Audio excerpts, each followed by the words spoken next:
My name is Tina Stuckey, and this is my final case study for my school law class.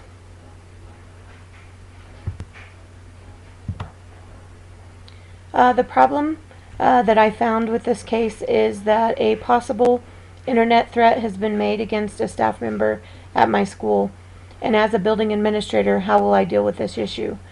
ISLLC Standard 5 states that the building level administrator is an educational leader who promotes the success of all students by acting with integrity, fairness, and in an ethical manner.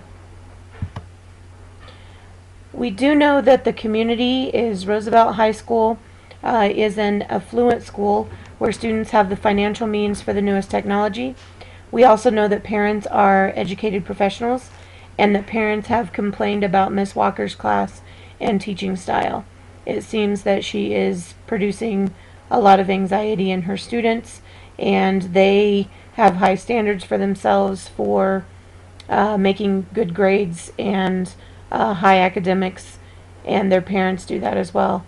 And so there have been some complaints about her teaching style creating too much anxiety in their students. We also know that the teacher is Miss Walker, and she's a beginning teacher with a master's degree and some postgraduate work. We also know that she's a somewhat older beginning teacher, that she has come into the field a little later in life. And we also know that Miss Walker's teaching style is rigorous, which includes stringent expectations, and that tends to induce anxiety in her students. We also know that our administrator is Dr. Stephen Forbes, and he's been a principal for 9 years. He is highly respected in the community. He has spoken to Miss Walker about her teaching methods in an attempt to reduce student stress and increase positive relationships with them. Although we know that it hasn't changed. The issue that we are seeing is that a website or a web page has been created, probably by a student, that contains inappropriate content towards Miss Walker. Dr. Forbes stated to Ms. Walker that he will investigate all sides of this issue and meet with Ms. Walker on Monday. He will also print all of the web page information. Ms. Walker has also identified a student, Randy Franks, as a possible suspect, and Ms. Walker feels very threatened by what was on this web page.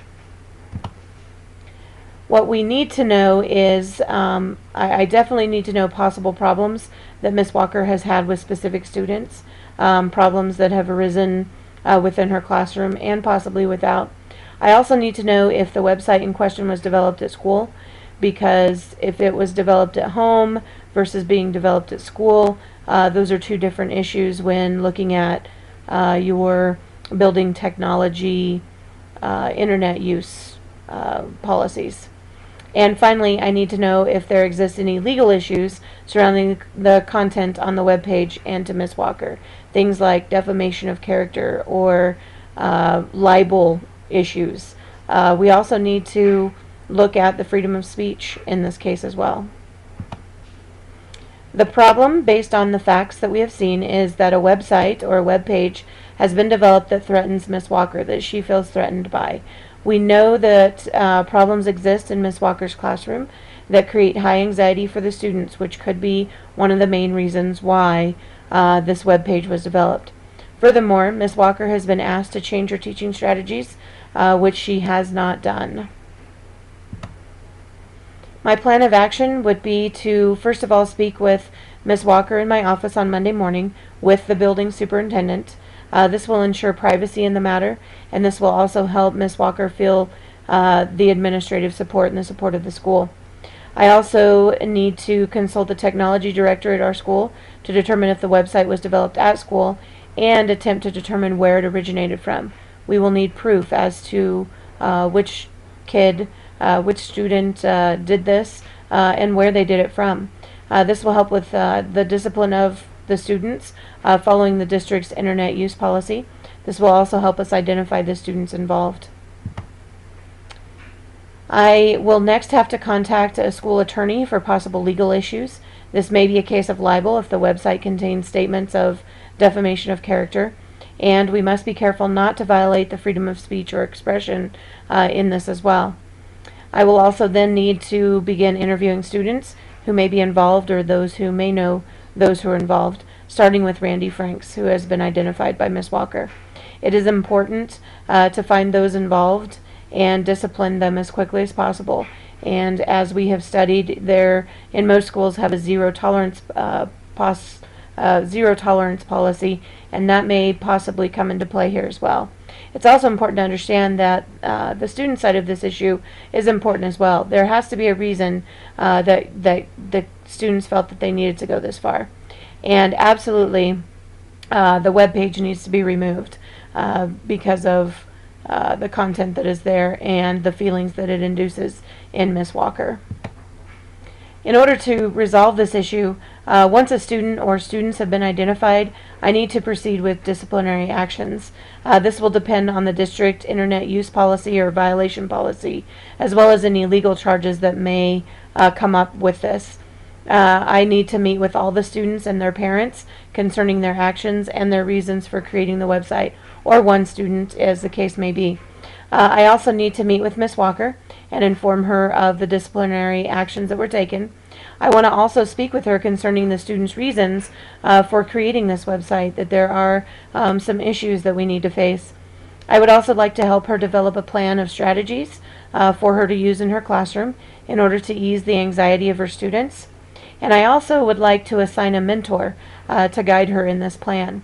And she should have been appointed a mentor in her first year, but since she hadn't been, this needs to be done. Somebody who can help her form a different relationship with her students. And I need to inform the superintendent of the resolution, always keeping him or her involved in what is going on. I also need to examine the school district policy on the internet use violations and possibly make any changes for the next year that may be needed in this situation. And above all, again, remove the web page. What I was thinking and feeling throughout this, I do think that Ms. Walker needs to know that she has the support of the school and administration behind her in this situation. And, you know, I put myself in her situation, and I would definitely need the support of my administrators and to feel like my thoughts were valid and that my feelings were valid. I also think that students in the school need to understand that there are better ways in which to deal with conflict, not resorting to the internet to vent their frustrations. I was feeling as I read this that Ms. Walker did not deserve the threat being made on the internet, that her high standards, which are preparing her students for the future, either in college or a career, do not justify this type of behavior from her students. I also felt that as an administrator, more should have been done to ensure that Ms. Walker was implementing the strategies that were discussed earlier concerning her relationship with students. I don't feel like enough was done in that. I was valuing Ms. Walker as a professional teacher, absolutely, and with some guidance, she can improve on her relationship with students and avoid possible problems in the future. I also value the students who obviously are having trouble relating to Ms. Walker and who are anxious about their grades. Their high expectations of themselves is commendable.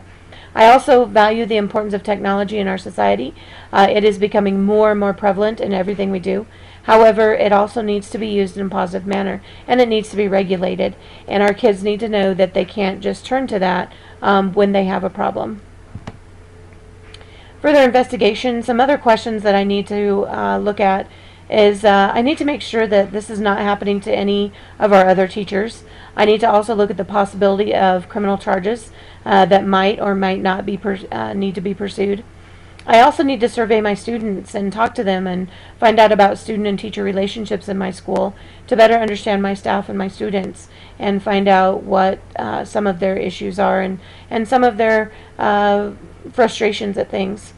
And I also need to make sure that Ms. Walker no longer feels threatened from our students. No teacher should feel like they are being threatened or harassed by students, whether it be verbally or on the social media. Standard 5 reflection, integrity and ethics that I took into consideration. I took Ms. Walker's feelings very seriously. I met with our superintendent and Miss Walker and met them in a confidential situation.